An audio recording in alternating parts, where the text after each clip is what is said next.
against prostitution. There was a representative that was in Tom Brower's seat named Mary Jane McMurdo who tried to legalize prostitution.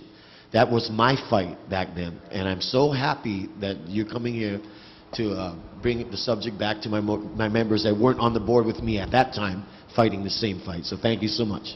Great. Okay, somebody in the audience want to say? Okay, sure.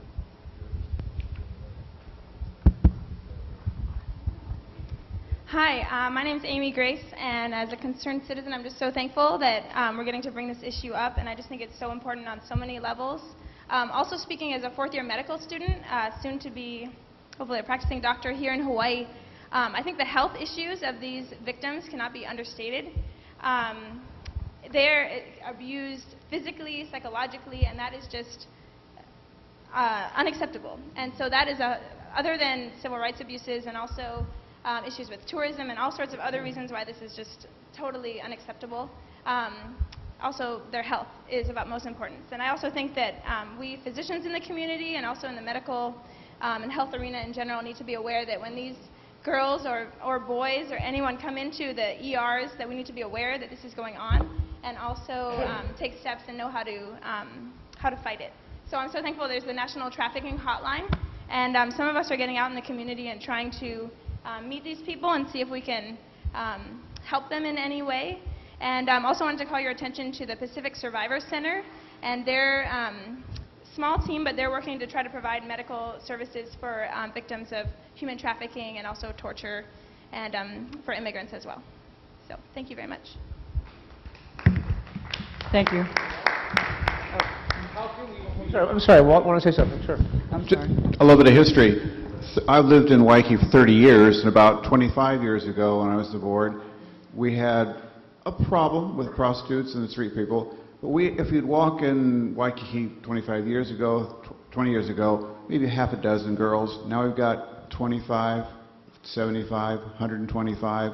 They're very aggressive now. They approach you, they block your way, and start touching you now. It's got out of control.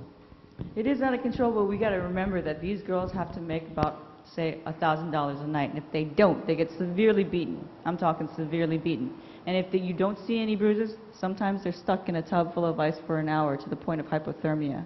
Or they're forced to witness a friend of theirs get beaten up or raped in front of them in the brothel, or not the brothel, but the family, quote unquote. So there are other forms of torture that these women have to go through, and the aggression that you see out in the street might not be because of their fault totally. There's always somebody out there, some pimp out there behind them that's making them do this. Can I ask, are you an attorney? No, I'm not. Okay. Is there some way that, you said the 300 Runaways. here in Hawaii? A month. A month. A month. How can we be of support to Yo, or can we have maybe you think Yo should come in here and Yes. and give us some kind of They do great work. They do. Dr. Jeff, yeah? Actually, I'm not aware of all the outreach people involved with Yo this Yeah. year, but I know it's a hard job. But, you know, they do take donations.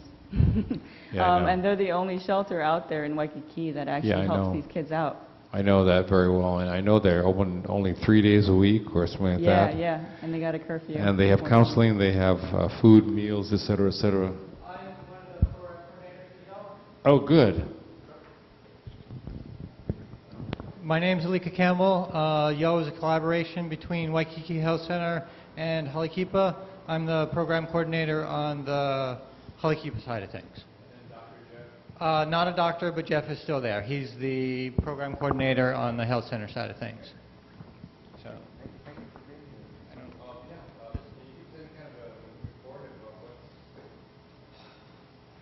Just sort of like an update, what are we seeing, that kind of stuff. The numbers are up. It's been busy. We're averaging probably 30, pushing 40 people a day at our drop-in, which is 3 days a week, Monday, Tuesday, Thursday from 3 to 6. Yeah,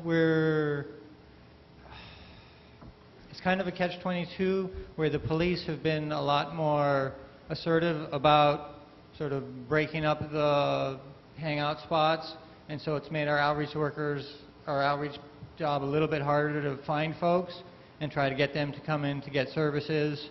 But we're averaging 400 folks a year coming into the drop-in center. Street outreach, we're out 6 nights a week doing street outreach in the evenings. We're averaging between 600 and 800 folks a year that we're seeing out there. We also do outreach to the windward side and the leeward coast, but that's just kind of small aside little things. Our main focus is here. Thank you. I don't know, is there anything else, or No, that's it. Again, you have cards with the website address. Please, I urge you to check that website out. It's trafficjamming.org. Do you have an office, actually, or is it here in Waikiki? No, we don't have an office. Okay. But we're a conglomerate of both faith-based and secular groups, nonprofit, state-related. We're all concerned citizens getting together and doing something about it, and we hope that you will join us. Thank you. Well, thank you.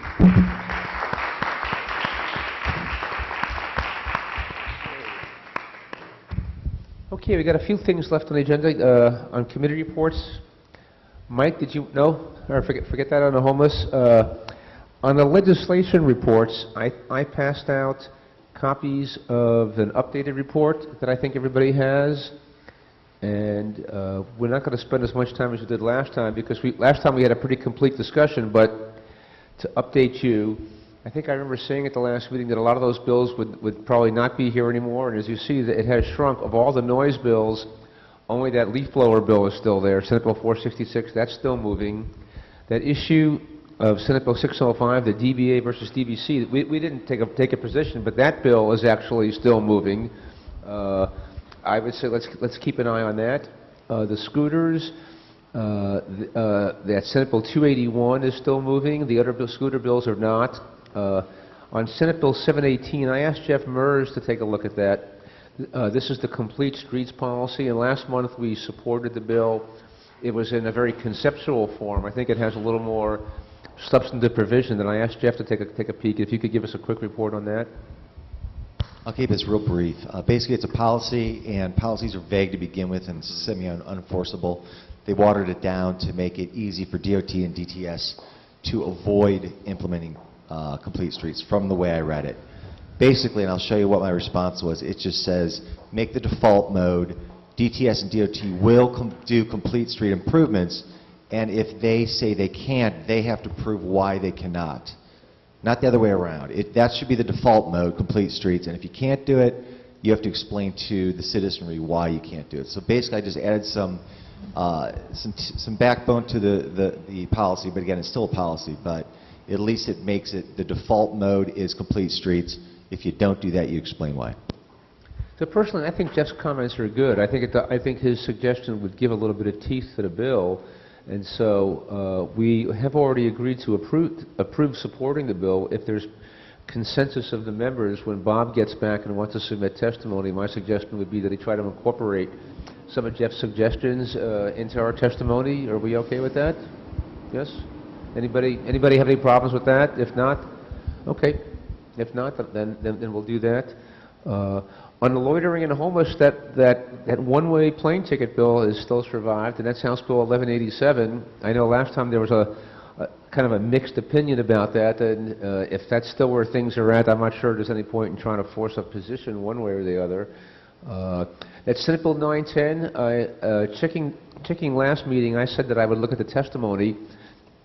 And I did, because the discussion last time was whether this was just agencies who were trying to pass it off. And in fact, all the testimony was supportive. And there was a general sense that this would have a benefit in terms of having better coordination with services. So my feeling is we probably should support it, unless people have reservations about that. But other than that, I would suggest that it's worthy of support. Any discussion on that? Or is that okay? Okay. Anybody want to make I'll make a motion then that we go on record supporting the concept of that bill. Okay. Senate Bill 910 to basically transfer programs around within government to try to provide better coordination for homeless services. Okay. Second by Les. Okay. All in favor?